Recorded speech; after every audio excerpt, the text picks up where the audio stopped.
नमस्कार दोस्तों, स्वागत है आप सभी लोगों का आर एस बाबा पर। आज हम लोग डेली करंट अफेयर के अंदर 9 जून के करंट अफेयर करने वाले हैं। वाकई में इस सेशन के अंदर दम है। आप लोग जब भी किसी क्वेश्चन को सॉल्व करेंगे तो सबसे पहली बात, हम लोग क्वेश्चंस को हिंदी और इंग्लिश मीडियम दोनों विद्यार्थियों के लिए बनाते हैं ताकि दोनों ही विद्यार्थी इसमें कंफर्ट रहें। दूसरी बात, जो भी हम लोग क्वेश्चंस लेते हैं उनकी अच्छी डिटेल जो है वो आप लोगों को बताते हैं ताकि आप लोगों को क्वेश्चन जो है वो काफी अच्छी तरीके से याद हो जाए। तो चलिए शुरुआत करते हैं इंडिया और इंटरनेशनल के बेहतरीन डेली करंट अफेयर को। ये पहला क्वेश्चन जो है वो आप लोग की स्क्रीन पर दिख रहा है। इस क्वेश्चन का आंसर मुझे आप लोग कमेंट सेक्शन में जरूर कीजिएगा कि भारत का पहला अंतरराष्ट्रीय क्रूज किस देश के लिए रवाना हुआ है। आप लोगों के कमेंट का मुझे इंतजार रहेगा। आप लोग एप्लीकेशन को डाउनलोड कीजिए, टाइप कीजिएगा आर एस बाबा दीपक सर। जैसे आप लोग डाउनलोड करेंगे, आप लोगों के सामने सबसे बेहतरीन चीज, जूनियर अकाउंटेंट की तैयारी करने वाले विद्यार्थियों के लिए पार्ट 2 जो है वो हमने लॉन्च कर दिया है। इसके अंदर कुल 6 सब्जेक्ट्स आपको पढ़ाए जाएंगे। इंडियन इकोनॉमी को हमने शुरुआत कर दी है इसकी एडवांस लेवल पर। ये पूरा का पूरा कोर्स आपको 999 के अंदर अवेलेबल हो जाएगा। यही नहीं, पार्ट 1 यानी कि पेपर 1 और पेपर 2 के लिए टेस्ट सीरीज भी आप लोगों के लिए अवेलेबल यहां पर करवाई जाएगी फ्री ऑफ कॉस्ट। इसी वीडियो कोर्स में आप लोगों के लिए इंक्लूड है। प्राइस जो है वो ज्यादा नहीं रखी गई है, आप लोग अफोर्ड कर सके ऐसी प्राइस रखी गई है ताकि दोनों ही जो है वो कंफर्ट रहे, हम भी रहें और आप भी कंफर्ट जो है वो रहें। जूनियर अकाउंटेंट की टेस्ट सीरीज जो है वो आप लोग अलग से भी ले सकते हैं पेपर 1 और पेपर 2 के लिए। दोनों ही जो है वो आप लोगों के लिए बहुत अच्छी फायदेमंद साबित होगी। खास तौर पर पेपर 2 जो है इसमें काफी मेहनत जो है वो की जा रही है। नए क्वेश्चंस कौन से बन सकते हैं, पुराने क्वेश्चंस कौन से आए हैं, उन पर काफी अच्छा वर्क किया जा रहा है, काफी अच्छा टीम वर्क हो रहा है। आप लोग जो है इसकी टेस्ट सीरीज के लिए जरूर एक बार सोचिएगा। हिंदी और इंग्लिश मीडियम के लिए आप लोगों के लिए एडवांस लेवल पर प्रैक्टिस पेपर जो है वो लॉन्च किए गए हैं। आप लोग इनकी मदद से अपनी तैयारी को और एनहेंस कर सकते हैं और बढ़ा सकते हैं। राजस्थान एसआई की तैयारी करने वाले विद्यार्थियों के लिए 18 जून को पहला पेपर लगने वाला है। इसमें पार्ट 1 यानी कि पेपर 1 और पेपर 2 दोनों का अलग अलग पेपर रखा है, क्योंकि क्या होता है कि हम लोग अगर दोनों पेपर को एग्जाम में भी अलग अलग पाते हैं तो यहां पर भी हम लोग अलग अलग प्रैक्टिस करेंगे ताकि आप लोगों की तैयारी जो है वो काफी अच्छी हो जाए। इसका शेड्यूल जो है वो ऐप के ऊपर सिलेबस वाले आइकन में दिया हुआ है, वहां पर जाकर आप लोग प्रैक्टिस कर सकते हैं। जूनियर अकाउंटेंट की तैयारी करने वाले विद्यार्थी शाम को 10 बजे इस वाली क्लास को लेना ना भूलें। ये काफी इंपॉर्टेंट है, फ्री ऑफ कॉस्ट है। यूट्यूब पर डेली आप लोग को एमसीक्यू प्रैक्टिस करवाए जाते हैं। दीपक सर ऑफिशियल टेलीग्राम चैनल जो है वो आप लोग को ज्वाइन कर लेना है। यहां पर आप लोग को डेली करंट अफेयर के क्विज और पीडीएफ नोट जो है वो अवेलेबल होते हैं। चलिए शुरुआत करते हैं हम लोग 9 जून के डेली करंट अफेयर के साथ में। इस सेशन को लेकर आपके मन में जो भी है, आपको अच्छा लग रहा है, बुरा लग रहा है, जैसा भी है, आप लोग मुझे एक बार कमेंट सेक्शन में जरूर बताइएगा, क्योंकि आपके फीडबैक पे ही हम लोग इसके अंदर इंप्रूवमेंट कर पाएंगे। फर्स्ट क्वेश्चन है कि विश्व खाद्य सुरक्षा दिवस जो है वो कब मनाया जाता है। तो 7 जून को विश्व खाद्य सुरक्षा दिवस जो है वो सेलिब्रेट किया जाता है। देखिए, अगर हम लोग ग्लोबली देखें तो ये जिम्मेदारी जो है वो डब्ल्यूएचओ के पास में है। वर्ल्ड हेल्थ ऑर्गेनाइजेशन जो है इसके हेडक्वार्टर जेनेवा के अंदर स्थित हैं और जेनेवा के अंदर स्थित हैं और इसके द्वारा ही जो है वो खाद्य सुरक्षा का यहाँ पर ख्याल रखा जाता है। 7 जून को ये दिन जो है सेलिब्रेट करते हैं। हर साल जून माह की 7 तारीख का दिन वर्ल्ड फूड सेफ्टी डे के तौर पर मनाया जाता है, जिसका मकसद लोगों को फूड सेफ्टी के महत्व को समझाना है। जुलाई 2017 में खाद्य एवं कृषि संगठन यानी कि एफएओ की बात की जा रही है, इसके 40वें सत्र में अपनाए गए विश्व खाद्य सुरक्षा दिवस के प्रस्ताव पर दिसंबर 2017 में विश्व स्वास्थ्य संगठन ने अपना समर्थन जो है वो व्यक्त किया था। इसके बाद इस प्रस्ताव को संयुक्त राष्ट्र महासभा के 73वें सत्र की दूसरी समिति के समक्ष रखा गया, जिसे महासभा ने अपना लिया और 20 दिसंबर 2018 को हर साल 7 जून को मनाया जा रहा है। तो हम लोग कह सकते हैं कि ये 5वां जो है वो विश्व खाद्य सुरक्षा दिवस मनाया जा रहा है। 2018 से हम लोग इसको सेलिब्रेट कर रहे हैं और 7 जून को इसको हर साल सेलिब्रेट किया जाता है। वर्ल्ड हेल्थ ऑर्गेनाइजेशन हर साल इस खास दिन को मनाने के लिए एक थीम जो है वो डिसाइड करता है। इस साल यानी 2023 की जो थीम रही है वो है खाद्य मानक जीवन बचाते हैं, यानी कि फूड स्टैंडर्ड्स सेव लाइव्स। जितना अच्छा खाद्य पदार्थ होता है, इंसान की जो जीवन यानी कि लाइफ एक्सपेक्टेंसी है, ठीक है, वो काफी ज्यादा इंक्रीज हो जाती है। उसमें आप लोग कह सकते हैं कि बीमारियां वगैरह कम लगती है, डिजीज वगैरह पर हम लोग पैसा कम खर्च करते हैं अगर हम लोग अच्छा खाना खाते हैं। इस थीम के जरिए लोगों को खाने के लिए तय मानकों का महत्व समझाना है। पिछले साल यानी कि 2022 में इसकी थीम जो थी वो थी सेफ फूड बेटर हेल्थ। कुछ महत्वपूर्ण तथ्य हैं, जैसे 1 जून को हम लोग विश्व दुग्ध दिवस जो है वो मनाते हैं। 2 जून को तेलंगाना स्थापना दिवस मनाया जाता है। 3 जून को विश्व साइकिल दिवस मनाया जाता है। 5 जून को विश्व पर्यावरण दिवस और 6 जून को रूसी भाषा दिवस जो है मनाया जाता है। यहां पर आप लोग मुझे कमेंट सेक्शन में बताइएगा कि विश्व पर्यावरण दिवस का इस बार थीम जो है वो क्या रही है। ये जो क्वेश्चन है विश्व साइकिल दिवस, ये भी कई बार एग्जाम में जो है वो आ चुका है। 2 जून 2014 को तेलंगाना का निर्माण किया गया था। 2010 के अंदर एक कमीशन गठित किया गया था जिसका नाम था कृष्णा आयोग। कृष्णा आयोग की सिफारिश पर ही 5 सदस्यीय आयोग ने 2013 के अंदर सिफारिश की और उसकी सिफारिश के आधार पर ही 2 जून 2014 को आंध्र प्रदेश से अलग करके तेलंगाना जो है वो एक अलग स्टेट बना दिया गया था, जो कि भारत का 29वां स्टेट बना था। अगला क्वेश्चन देखिए, जो एयर क्वालिटी इंडेक्स है इसके द्वारा जारी आंकड़ों के अनुसार दुनिया के 10 सबसे प्रदूषित शहरों में कौन सा जो है वो शीर्ष स्थान पर रहा है। तो लाहौर जो है वो इसमें शीर्ष स्थान पर रहा है। लाहौर की हवा की गुणवत्ता 2021 में 86.5 से प्रति घन मीटर पीएम 2.5, ये जो आप लोग देख रहे हैं पीएम लिखा हुआ है, इसको हम लोग कहते हैं पार्टिकुलेट मैटर। और 2.5 माइक्रो एमएम के ये कण होते हैं जो कि आपकी फेफड़ों के अंदर जाकर फंस जाते हैं और वहां पर हमको रेस्पिरेशन में मतलब सांस लेने में प्रॉब्लम आती है। ठीक है, तो लाहौर जो है वो सबसे विश्व स्तर पर सबसे प्रदूषित शहर जो है वो बन चुका है। दूसरे नंबर पर चीन का होतन शहर और तीसरे नंबर पर भारत का भिवाड़ी शहर जो है, भिवाड़ी और दिल्ली का नाम शामिल किया गया है। तो भारत भी जो है वो इसमें पीछे नहीं है। स्विस वायु गुणवत्ता प्रौद्योगिकी कंपनी IQAIR द्वारा प्रकाशित वार्षिक विश्व वायु गुणवत्ता रिपोर्ट के अनुसार दुनिया के शीर्ष 20 सबसे प्रदूषित शहरों में 15 जो है वो भारतीय हैं। चाड, इराक, पाकिस्तान, बहरीन, बांग्लादेश के साथ 2022 में 5 सबसे प्रदूषित देश होने के साथ भारत पिछले वर्ष की तुलना में 3 स्थानों की गिरावट के साथ सूची में 8वें नंबर पर जो है वो आ चुका है। अगला क्वेश्चन है कि किस देश ने इस दशक में अपनी उच्चतम मासिक मुद्रास्फीति जो है वो दर्ज की है। तो रिसेंटली बांग्लादेश ने जो है वो अपनी हाईएस्ट इन्फ्लेशन रेट जो है वो दर्ज की है। देखिए, पूरा मार्केट का खेल जो है वो डिमांड और सप्लाई का है। मान लीजिए कि केस ये हो जाए कि डिमांड बढ़ जाए लेकिन सप्लाई कम हो, तो फिर क्या होगा? हम लोग उसको इन्फ्लेशन के अंदर ही काउंट करते हैं। तो बांग्लादेश ने हाल ही में एक दशक में अपनी उच्चतम मासिक मुद्रास्फीति दर का अनुभव किया। मई में मुद्रास्फीति 9.94% तक जो है वो पहुंच चुकी है। ठीक है, यह दर 2010-11 के बाद सबसे अधिक है जब यह 10.11% दर्ज की गई थी।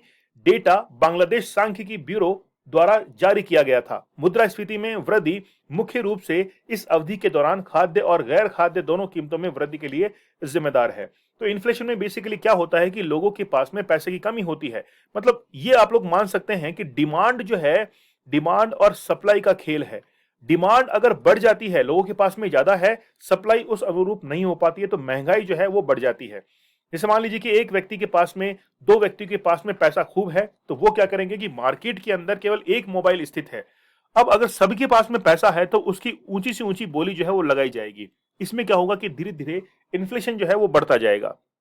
मुद्रास्फीति की गणना करने के लिए बीबीएस ने आधार सूचकांक को, यानी कि आधार सूचकांक वर्ष जो है 2005 से 2021-22 में बदल दिया है। अंतर्राष्ट्रीय मुद्रा कोष के नवीनतम 2020 सीपीआई मैनुअल के आधार पर उपभोक्ता मूल्य सूचकांक सीपीआई के संकलन के लिए एक संशोधित पद्धति जो है वो अपनाई गई है। अगर हम लोग बांग्लादेश की बात करें तो कैपिटल है ढाका, प्राइम मिनिस्टर है शेख हसीना और यहाँ के प्रेसिडेंट जो है वो है अब्दुल हमीद और करेंसी है टका। ठीक है, ये बांग्लादेश का मैप है और बांग्लादेश में आप लोग देख सकते हैं कि ये है इसकी कैपिटल ढाका। और इंडिया के अंदर त्रिपुरा जो है वो तीनों तरफ से घिरा हुआ है बांग्लादेश से। ठीक है, चलिए याद रखिएगा आप लोग। कुछ महत्वपूर्ण तथ्य हैं, जैसे भारतीय रेलवे ने बांग्लादेश को 20 ब्रॉड गेज इंजन जो है वो सौंपे हैं। बांग्लादेश और अमेरिका के बीच में संयुक्त नौसैनिक अभ्यास चट्टोग्राम में शुरू हुआ है। भारत और बांग्लादेश ने 50 स्टार्टअप एक्सचेंज प्रोग्राम शुरू किया है। 6वें भारतीय महासागर सम्मेलन की मेजबानी जो है वो ढाका करेगा। भारत और बांग्लादेश के बीच भोलागंज में पहले बॉर्डर हाट का उद्घाटन किया गया है। नेक्स्ट क्वेश्चन है, पन बिजली घर परियोजना की स्थापना के लिए एनएचपीसी ने किस राज्य के साथ में समझौता किया है? तो रिसेंटली जो है समझौता किया गया है महाराष्ट्र के साथ में। राज्य के स्वामित्व वाली एनएचपीसी लिमिटेड ने एक समझौता ज्ञापन पर एमओयू पर हस्ताक्षर किए। इसके माध्यम से ऊर्जा विभाग महाराष्ट्र सरकार के साथ अपने सहयोग की जो है वो घोषणा की गई है। इस साझेदारी का प्राथमिक उद्देश्य 7,350 मेगावाट की कुल संयुक्त क्षमता के साथ सौर, पवन और हाइब्रिड जैसे अन्य नवीकरणीय ऊर्जा स्रोतों के साथ साथ ऊर्जा भंडारण प्रणाली, विशेष रूप से पंप स्टोरेज सिस्टम जो है वो स्थापित करना है। एनएचपीसी लिमिटेड, जिसे पहले national hydro electric power corporation के नाम से जाना जाता था, भारत में एक राज्य के स्वामित्व वाली कंपनी है।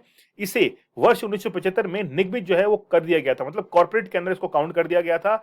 इसका उद्देश्य भारत में पन बिजली घर परियोजनाओं का विकास, संचालन और रखरखाव करना है। यह एक सरकारी स्वामित्व वाली कंपनी है जिसके अधिकांश शेयर भारत सरकार के पास में है। यह विद्युत मंत्रालय के प्रशासनिक नियंत्रण के अधीन कार्य करता है। बहुत इंपॉर्टेंट नॉलेज है, आप लोग इसको जरूर याद रखिएगा।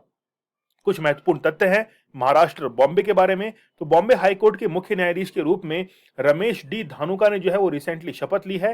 बांद्रा वर्सोवा समुद्री पुल का नाम वीडी सावरकर के नाम पर जो है वो रखा जाएगा। महाराष्ट्र के मंत्रिमंडल ने लिंग समावेशी पर्यटन नीति को जो है मंजूरी दी है।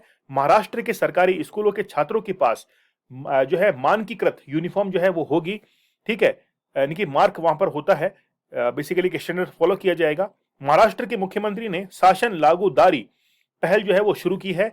महाराष्ट्र के तुल जाभवानी मंदिर में श्रद्धालुओं के लिए ड्रेस कोड जो है वो लागू किया है, मतलब मंदिर के लिए भी ड्रेस कोड जो है वो लागू हो चुका है। आगे देखिए, who has taken over as the MD of CIDCO. तो सिडको के एमडी के रूप में किसने पदभार जो है वो ग्रहण किया है? तो रिसेंटली अनिल डिगीकर जो है इन्होंने पदभार ग्रहण किया है। अनिल डिगीकर को शहर और औद्योगिक विकास निगम सिडको के नए उपाध्यक्ष और प्रबंध निदेशक के रूप में नियुक्त किया गया है। अनिल डिगीकर 1990 बैच के महाराष्ट्र कैडर के भारतीय प्रशासनिक सेवा के एक अधिकारी हैं। अगर हम लोग महाराष्ट्र की बात करें तो आप लोग देख सकते हैं कि प्रवीण के श्रीवास्तव ने केंद्रीय सतर्कता आयुक्त के रूप में जो है वो शपथ ली है, ठीक है। बर्मिंघम के पहले भारतीय मूल के लॉर्ड मेयर चमन लाल जो है वो चुने गए हैं, ये आप लोग याद रखना। चमन लाल नाम वैसे भी आप लोग को याद रखेगा रहेगा, ठीक है। केंद्रीय सतर्कता आयुक्त कौन बने हैं? प्रवीण के श्रीवास्तव बने हैं। कर्नाटक बैंक ने एमडीसीओ के रूप में श्री कृष्णन हरिहर शर्मा को जो है वो नियुक्त किया है। विश्व स्वास्थ्य संगठन का बाहरी लेखा परीक्षक गिरीश चंद्र मुर्मू को जो है वो चुना गया है। ये ऑलरेडी जो है वो एग्जाम में आ चुका है गिरीश चंद्र मुर्मू के बारे में। आप लोग मुझे कमेंट सेक्शन में ये बताइएगा कि गिरीश चंद्र मुर्मू जो थे वो कौन से केंद्र शासित प्रदेश के लेफ्टिनेंट गवर्नर जो हैं वो रह चुके हैं। आगे देखिए, डीजल पनडुब्बियों के निर्माण के लिए मझगांव डॉक ने किस देश के साथ में रिसेंटली समझौता किया है? तो ये समझौता जो है वो जर्मनी के साथ में किया गया है। भारत और जर्मनी के बीच प्रोजेक्ट 75I के तहत डीजल इलेक्ट्रिक पनडुब्बियों के निर्माण को लेकर जल्द करार हुआ है। इन पनडुब्बियों में गवर्नमेंट टू गवर्नमेंट डील के तहत जो है इसको खरीदा जाएगा। इस परियोजना की अनुमानित कीमत $5.2 बिलियन आंकी जा रही है। जर्मन और भारतीय अधिकारियों ने कहा कि 2 दिवसीय यात्रा पर भारत पहुंचे रक्षा मंत्री बोरिस पिस्टोरियस की मौजूदगी में दोनों देशों के बीच समझौता ज्ञापन पर हस्ताक्षर हो सकते हैं। कुछ महत्वपूर्ण तथ्य हैं, जैसे जर्मनी ने पिट्सबर्ग क्लाइमेट डायलॉग की जो है वो रिसेंटली मेजबानी की थी। एंजेला मर्केल को जर्मनी का सर्वोच्च सम्मान जो है वो दिया गया है। जर्मनी अपने अंतिम शेष 3 परमाणु संयंत्रों को जो है वो बंद करेगा। सर्वश्रेष्ठ सार्वजनिक परिवहन वाले शहरों की लिस्ट में बर्लिन जो है वो शीर्ष पर रहा है। जर्मनी ने जब फर्स्ट वर्ल्ड वॉर और सेकेंड वर्ल्ड वॉर को हार गए थे, तो फर्स्ट वर्ल्ड वॉर के बाद में जर्मनी के ऊपर इंग्लैंड ने बहुत सारा जो है वो कर्ज आरोपित किया था। उस कर्ज से फर्स्ट वर्ल्ड वॉर से लेकर यानी कि 1918 से लेकर जो वर्साई की संधि हुई थी तब से लेकर 2010 के अंदर जाकर जर्मनी ने अपना कर्ज जो है वो चुकाया है। किसने अपना नया उपन्यास अजय टू योगी आदित्यनाथ लॉन्च किया है? क्वेश्चन काफी इंपॉर्टेंट है, आप लोग इसको इंपॉर्टेंट लगा के स्टार मार्क जरूर कर लीजिएगा, किसी न किसी एग्जाम में आपको जरूर मिलेगा। करेक्ट आंसर क्या है? शांतनु गुप्ता। तो शांतनु गुप्ता के द्वारा लिखा गया है अजय टू योगी आदित्यनाथ। प्रसिद्ध लेखक शांतनु गुप्ता ने उत्तर प्रदेश के मुख्यमंत्री योगी आदित्यनाथ पर अपना नया ग्राफिक उपन्यास अजय टू योगी आदित्यनाथ लॉन्च किया है। इस रिकॉर्ड लॉन्च में उत्तर प्रदेश के सभी 4 क्षेत्रों वेस्ट यूपी, पूर्वांचल, बुंदेलखंड, अवध क्षेत्र में स्कूल जो है वो शामिल किए गए हैं। उत्तर प्रदेश के अग्रणी स्कूल जैसे ग्रेटर नोएडा के great grains international school, Kaushalya world school सहित कई स्कूलों में मुख्यमंत्री का जन्मदिन जो है वो मनाया गया है। कुछ महत्वपूर्ण तथ्य हैं, जैसे आदित्य भूषण की पुस्तक guts A अमाइट blood bath the Anshuman Gaikwad narrative का विमोचन जो है वो रिसेंटली किया गया है। ये किताब किसके द्वारा लिखी गई है? आदित्य भूषण के द्वारा। रस्किन बॉन्ड ने द गोल्डन ईयर्स नामक जो है वो किताब लिखी है। गौरी खान ने अपनी नई किताब माई लाइफ इन डिजाइन, याद रखना गौरी खान जो है शाहरुख खान की पत्नी है, उनके द्वारा माई लाइफ इन डिजाइन जो है वो लिखी गई है। रस्किन बॉन्ड की किताब भी जो है वो कई बार आ चुकी है, the golden years. Doctor Manoj Kumar के द्वारा लिखी गई पुस्तक supreme court on commercial arbitration का विमोचन जो है वो रिसेंटली किया गया है। 8वां क्वेश्चन है, कौन सा राज्य अपशिष्ट संग्रहण के बारे में जागरूकता बढ़ाने के लिए अभियान जो है वो शुरू करेगा? करेक्ट आंसर हो जाएगा हमारा हरियाणा। तो हरियाणा जो है वो जो सॉलिड वेस्ट मैनेजमेंट होता है इसके लिए कैंपेन जो है वो शुरू करेगा। हरियाणा शहरी स्थानीय निकाय मंत्री ने राज्य के लिए डोर टू डोर कचरा संग्रहण अलगाव अभियान की जो है वो घोषणा की है। डोर टू डोर कचरा संग्रहण, पृथक्करण और निपटान के महत्व को रेखांकित करते हुए यूएलबी मंत्री ने अधिकारियों को मुख्यमंत्री शहरी निकाय स्वामित्व योजना के उचित क्रियान्वयन को सुनिश्चित करने का दिशा निर्देश दिया है। कुछ महत्वपूर्ण तथ्य हैं। हरियाणा ने झारखंड को हराकर 13वीं हॉकी इंडिया सब जूनियर महिला राष्ट्रीय चैंपियनशिप जो है वो जीती है। भारतीय रेलवे ने हरियाणा में 100% रेल विद्युतीकरण हासिल किया है। उत्तर भारत का पहला परमाणु संयंत्र हरियाणा के अंदर जो है वो बनेगा, ये आप लोग जरूर याद रखना। गृह मंत्री अमित शाह ने हरियाणा की पुलिस को प्रेसिडेंट्स कलर अवार्ड से जो है वो सम्मानित किया है। 36वां सूरजकुंड अंतर्राष्ट्रीय शिल्प मेला जो है वो फरीदाबाद हरियाणा के अंदर रिसेंटली आयोजित हुआ है। आगे देखिए, भारत का पहला अंतर्राष्ट्रीय क्रूज किस देश के लिए रवाना हुआ है? तो पहला अंतर्राष्ट्रीय क्रूज जो है वो श्रीलंका के लिए रवाना हुआ है। श्रीलंका की जो राजधानी है वो है, बताइए क्या राजधानी है? आप लोग बोलेंगे कोलंबो है। कोलंबो नहीं है, यही तो बात है। कमेंट सेक्शन में मुझे बताइए कि श्रीलंका की राजधानी क्या है।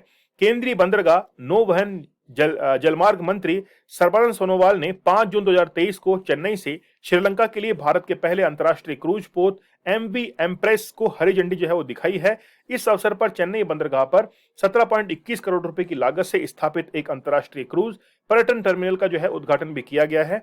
2880 वर्ग मीटर में फैले क्रूज टर्मिनल 3000 यात्रियों की मेजबानी करने में सक्षम होगी। यह एक प्रसिद्ध और शानदार क्रूज शिप है जो विश्व स्तर पर संचालित होगा। यात्रियों को आराम है नहीं कि ये मान के चलिए मनोरंजन जो है वो बड़ा जबरदस्त होगा। श्रीलंका में राष्ट्रीय पोषण सप्ताह जो है वो शुरू हो रहा है।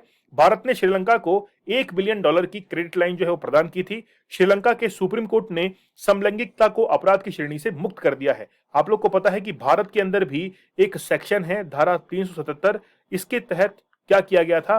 पहले समलैंगिकता अपराध थी, इस धारा को अब समाप्त जो है वो कर दिया गया है भारत के अंदर भी। कब किया था? मार्च 2018 के अंदर ही इसको कर दिया गया था समाप्त। श्रीलंका ने के बैंक ने एक भारतीय रुपया नामित नॉस्ट्रो खाता जो है वो खोला है। अगला क्वेश्चन है, किस देश ने 2030 तक प्रमुख फर्मों में महिलाओं को कम से कम 30% निदेशक बनाने का लक्ष्य रखा है? तो ये जापान के द्वारा लक्ष्य रखा गया है। लैंगिक समानता ब्यूरो द्वारा जारी एक मसौदा योजना के अनुसार जापान सरकार 2023 तक प्रमुख फर्मों में कम से कम 30% निदेशक बनाने का जो है वो लक्ष्य रखेगी। इस लक्ष्य को हासिल करने के लिए पहला कदम 2025 तक सभी इंडेक्स फर्मों के बोर्ड में कम से कम एक महिला की जो है आवश्यकता होगी। जापान ने अपनी बढ़ती उम्र और सिकुड़ती आबादी के लिए अधिक महिलाओं को कार्यबल में लाने की मांग की है, लेकिन प्रबंधन में विविधता पर अपने लक्ष्य को पूरा करने के लिए लंबे समय से संघर्ष कर रहा है। कुछ महत्वपूर्ण तथ्य हैं। प्रधानमंत्री मोदी जी ने हिरोशिमा में महात्मा गांधी जी की प्रतिमा जो है उसका अनावरण किया था, और आप लोग को पता है कि रिसेंटली G7 समिट जो है वो जापान के हिरोशिमा शहर के अंदर हुआ है।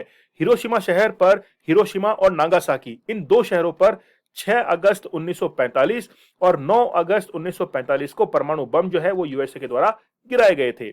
जापान ने भारत की डिजिटल भुगतान प्रणाली यूपीआई को अपनाने की जो है वो इच्छा जताई है। यूपीआई की फुल फॉर्म होती है यूनिफाइड पेमेंट इंटरफेस। जापान के स्वास्थ्य मंत्रालय ने देश की पहली गर्भपात गोली को जो है मंजूरी दे दी है। जापान का कमर्शियल लूनर लैंडर चांद पर असफल लैंडिंग के बाद जो है वो गुम हो गया है। जापान जो है वो मुख्यतः 4 द्वीपों से मिलकर बना है, होकाइडो, होन्शु, शिकोको और क्यूशु। ठीक है, होकाइडो, होन्शु, शिकोको और क्यूशु, ये क्रम जो है आपको उत्तर से दक्षिण के अंदर याद रखना है। एप्लीकेशन को आप लोग को डाउनलोड करना है और प्लीज मुझे बताइएगा कि सेशन आप लोगों को कैसा लग रहा है। एप्लीकेशन आप लोग को डाउनलोड करनी है, अपने फ्रेंड्स को बतानी है कि सर ने जो है वो टेस्ट सीरीज लॉन्च की है जूनियर अकाउंटेंट के लिए। आप लोगों की इसमें काफी मदद लगने वाली है। अगर वाकई में आप लोग इस चैनल को, इस सेशन को, इन लेक्चर्स को मुझे दिल से चाहते हैं तो आप लोग ज्यादा ज्यादा शेयर कीजिए इन कोर्सेज को, ताकि हम लोग और भी अच्छे सेशन जो है वो आप लोग के लिए लाते रहें।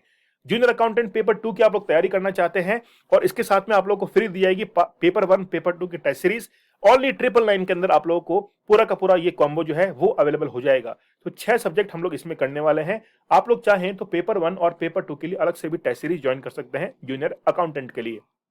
टॉपिक वाइज टेस्ट सीरीज जो है वो इसमें आप लोगों को अवेलेबल करवाई जाएगी और इसके साथ में फुल डिटेल सॉल्यूशन जो है वो आप लोगों को अवेलेबल करवाई जाएंगे। हिंदी और इंग्लिश को आप लोग एडवांस लेवल पर तैयार कर सकते हैं। हर टॉपिक के हिंदी की एक एक टॉपिक और इंग्लिश की एक एक टॉपिक का टॉपिक वाइज प्रैक्टिस पेपर जो है वो आप लोगों के लिए अवेलेबल है।